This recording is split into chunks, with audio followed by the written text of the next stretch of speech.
அன்பார்ந்த முருக பக்தர்களுக்கு வணக்கம். நான் ஜெயம் கோபி, மங்களூரில் இருக்கேன். என்னுடைய முருகர் ஆராய்ச்சியில் இந்த பயணம் ரொம்ப முக்கியமான பயணம்.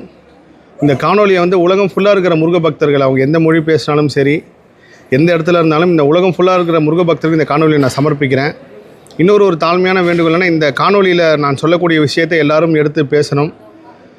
கன்னடம், மலையாளம் தெரிஞ்ச முருக பக்தர்கிட்ட கொண்டு போய் இதை சேர்க்கணும். நிச்சயமாக நானும் இது குரல் பதிவோ இல்லை எழுத்து வடிவமோ பதிவு செய்கிறேன். இந்த உலகம் ஃபுல்லாக நாகர்கள் தான் முதல்ல முருகப்பெருமானை வழிபட்டிருக்காங்க. நாகர்கள் தான் தமிழர்கள். காலப்போக்கில் அவங்க எல்லாருமே மொழி ரீதியாக பிரிஞ்சாலும் குமரிக்கண்டம் உட்பட தமிழ்நாடு, கேரளா, கர்நாடகா இந்த மூணுமே முருகப்பெருமான் ஆட்சி செய்த ஊராக இருந்திருக்கு. உலகம் ஃபுல்லாக முருகர் ஆட்சி இருந்தாலும் இங்கே நாகர்கள் முதல் தோன்றி முதல்ல முருகனை வழிபட்டது இங்கே தான். இப்போ மொழி வாரியாக, மாநிலம் வாரியாக பிரித்தாலும் இதெல்லாம் ஒரே தொடர்பு இருந்திருக்கு. அதுக்கு ஒரு பெரிய ஆதாரம் தான் நான் தேடிட்டு இருந்தேன். அது இங்கே தான் கிடச்சிது. மேங்களூரில் ஞானசக்தி சுப்பிரமணிய சுவாமி கோவிலில் இருக்கேன். அற்புதமான ஒரு கோவில். இங்கே இருக்கிற ஒரு விஷயம் உண்மையிலே இந்த கோவிலோட வரலாறை நான் கேட்டு தெரிஞ்சுக்கிறப்போ மெய் சிலிர்த்து போனேன். ஆனால் எனக்கு முருகர் ஆராய்ச்சியில் கிடச்ச கேள்வியும் பதிலும் இங்கே வந்ததுக்கப்புறம் தான் ஊர்ஜிதமாச்சு. நான் உள்ளே நுழைஞ்சோன்னே இந்த கோவில் கனவு மூலியமாக தான் உருவாயிருக்கும் அப்படின்னு சொல்லி நான் மனசில் நினச்சிக்கிட்டே நாங்கள் தியானம் பண்ணுறப்பையும் சரி, முருகர் வழிபாட்டிலையும் எனக்கு தோணுது. என்னோட இந்த கனவு சம்மந்தமான விஷயத்தை இங்கே யார்கிட்ட கேட்கும்போது கூட யாருக்குமே பதில் தெரியல, இங்கே இருக்கிற குருக்கள் எல்லாருக்குமே. அதுக்கப்புறம் அமரேஷ் பட்டன் ஒருத்தர் வருவார், சார் அவருக்கு தான் எல்லா விஷயமும் தெரியும் அப்படின்னா அவர் காத்திருந்து அவர்கிட்ட பேசுறதுக்கப்புறம் தான் இந்த காணொலி பதிவு செய்கிறேன். நான் எதை நினச்சி வந்தனோ அதுக்குண்டான பதில் இங்கே கிடச்சிது. அந்த அமரேஷ் பட்டர் சொன்ன விஷயம் இந்த முருகர் கோயில் கனவுல தான் உருவாக்கியிருக்காரு. யார் கனவுல அப்படின்னா, இது ஒரு சிறிய காணொலியில் சொல்ல முடியாது. ஒரு 3 விஷயம் மட்டும் பதிவு பண்ணிடுறேன். பெருமான் குலதெய்வமாக இருந்திருக்காரு ஒருத்தங்களுக்கு. சுப்பிரமணிய சுவாமி குலதெய்வம் வந்திருக்கு. அவங்க கனவுல சொல்லி அவங்களுக்கு அப்போ வரைக்கும் அந்த குலதெய்வம் முருகர் தான் தெரியாது.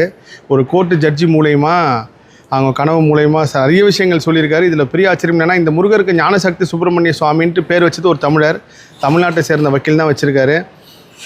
இந்த இடம் ஃபுல்லாகவே நாகங்கள் ரொம்ப அதிகமாக இருந்திருக்கு. இங்கே 2 நதி இருக்குது. அந்த 2 நதியும் சேர்ந்து நாகதேவதைகள் மிகப்பெரிய அளவுக்கு இருந்திருக்காங்க. அந்த நாகதேவதைக்கு ஒரு பிரச்சனை வரப்போ எல்லாரும் சேர்ந்து வேண்ட தெய்வமாக முருகப்பெருமான் இருந்திருக்காங்க. அப்போ முருகப்பெருமான் இங்கே நின்று அவங்களுக்கு எல்லா துயரையும் தீர்த்து, இன்னொரு பெரிய முக்கியமான விஷயம்னா, அந்த நாகதேவதைகள் எல்லா துயரையும் தீர்த்து இங்கே மனிதர்களுக்கும் அவர் பெரிய அளவுக்கு அருள் புரிகிறாரு.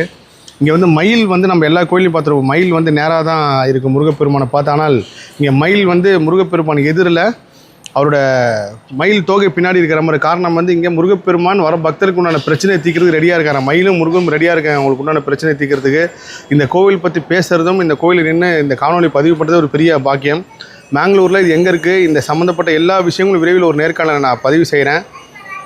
நாகர்கள் தான் முருகனை வழிபட்டாங்க. அந்த நாகர்கள் தான் நம்ம தமிழர்கள் அப்படின்ற ஒரு பெரிய உண்மை எனக்கு முருகப்பெருமானை உணர்த்தி இதை நான் பதிவு பண்ணுறதுக்கு ஒரு பெரிய பாக்கியம். அதே சமயத்தில் சப்தகன்னிகள், அஷ்டகன்னிகள் எல்லாமே நம்மளுக்கு பவர்ஃபுல்லான தெய்வங்கள். அவங்க தான் மிகப்பெரிய சக்தி வாய்ந்தவங்க அப்படின்னு சொல்லி நம்ம கேள்விப்பட்டிருப்போம். அந்த தெய்வங்களுக்கே ஒரு பாதுகாப்பாக முருகப்பெருமான் இருந்திருக்காது. அதான் ஒரு பெரிய உண்மை.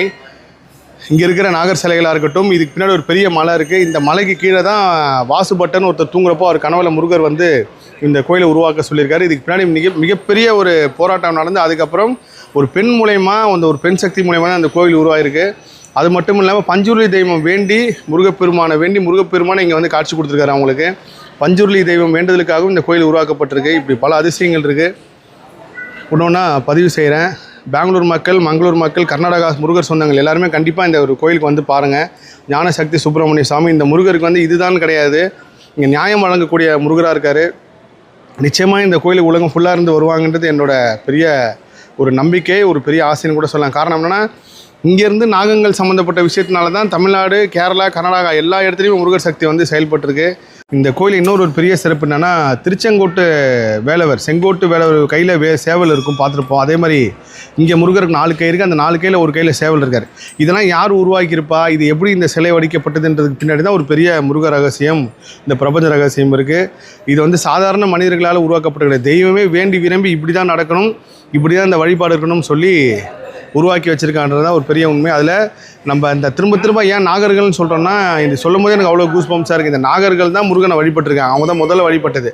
அந்த நாகர்கள் ஏன்னா நம்ம தமிழாவும் மலையாளமும் கன்னடாவும் பிரிஞ்சிருந்தாலும் நம்ம எல்லாருமே அந்த ஒரே கோட்டுக்குள்ளே நிற்கிறோம். இந்த உண்மை என்றைக்காவது யார் மூலியமாவது முருகப்பெருமான் தெரியப்படுத்துவார். அதுக்கு நானும் ஒரு காரணமாக இருப்பேன்னு சொல்லி நம்புகிறேன். இந்த கோயிலோட இன்னொரு ஒரு பெரிய சிறப்பு என்னென்னா, இங்கே முருகப்பெருமானுக்கு இந்த உலகத்திலேயே எங்கேயுமே இல்லாத ஒரு சிறப்பு இந்த கோயில் இருக்கிறதுனால, முருகர் கவசத்தோடு இருக்கார். கண்ணுக்கு கவசம் போட்ட முருகப்பெருமான் இங்கே இருக்கார். அதுக்கு காரணம் இவங்க சொன்னது தான் மிகப்பெரிய கூஸ் பம்ப்ஸாக இருந்துச்சு. அது ஒரு பெரிய ஒரு விஷயம். கண் ஃபுல்லாக அந்த படத்தையும் நான் பதிவு செய்கிறேன் பாருங்கள். ஸோ அப்பேற்பட்ட ஒரு புனிதம் வாய்ந்த ஒரு இடத்துல நம்மளை ஒரு கருவியாக தேர்ந்தெடுத்து முருகப்பெருமான் இங்கே வந்து பேச வச்சிருக்கிற ஒரு கருணைன்னு தான் சொல்லணும். என்னோட முருகர் ஆராய்ச்சி பயணம் உலகம் ஃபுல்லாக இருக்கும். அதில் ஒரு முக்கியமான ஒரு பயணம்னா அது பெங்களூர் பயணம். இதுக்கப்புறம் வரக்கூடிய காணொலிகளாக இருக்கட்டும், பஞ்சுருளி தெய்வம் சம்மந்தப்பட்ட காணொலிகளாக இருக்கட்டும், அந்த பஞ்சுருளி தெய்வம் கோவில் எனக்கு ஒரு சம்பவம் நினச்சி முருகர் சம்மந்தமான ஒரு விஷயம், அது வந்து புல்லரித்து போயிட்டு அது அவர் ஒரு விஷயத்தை எடுத்து காட்டினார் முருகர் சம்மந்தமாக. அது எல்லாமே அடுத்தடுத்த காணொலியில் பதிவு செய்கிறேன். முருகர் அற்புதம் அதிசயம். நான் கர்நாடகா வரப்போலாம் சொல்லுவேன், முருகர் யுகம் வந்து மிகப்பெரிய அளவு கர்நாடகாவில் வந்து எழுச்சியாக இருக்கும் சொல்லி, மிகப்பெரிய அளவு இயங்கம் சொல்லி, அது ஒரு விதையாக இந்த ஞானசக்தி கோவில் வந்து இருக்கும். இங்கேருந்து தான் அது தொடங்க நான் நம்புகிறேன். அல்சூர் சுப்பிரமணிய சுவாமியாக இருக்கட்டும், வைரவேல் முருகராக இருக்கட்டும், இன்னும் பல முருக சக்தியில் வந்து நம்ம என்ன ஒரு கருவியாக அவர் தேர்ந்தெடுத்து செயல்படுத்திட்டு இருக்கான்றது வந்து நான் ஒவ்வொரு நாளும் மெய் செலுத்து போகிறேன். என்ன கைமாறு செய்ய போகிறேன்னு தெரியல. ஏதோ ஒரு ஜென்மத்தில் என்னமோ நான் வந்து பண்ணதுக்கு முருகப்பெருமான் வந்து இந்த பிறவியில் வந்து எனக்கு இப்படி ஒரு பாக்கியத்தை கொடுத்துருக்காரு. நம்ம எல்லாருமே இன்றைக்கி நேற்று முருகப்பெருமானை வணங்கலை. பரம்பரையாக ஜென்மமாக நம்ம ஆன்மா எப்போல்லாம் அழிஞ்சு திரும்ப உருவாகுதோ அப்போல்லாம் நம்ம திரும்ப முருகப்பெருமானை வழிபடுறோம். இது பெரிய உண்மை. எல்லா புகழும் முருகனுக்கே. நன்றி.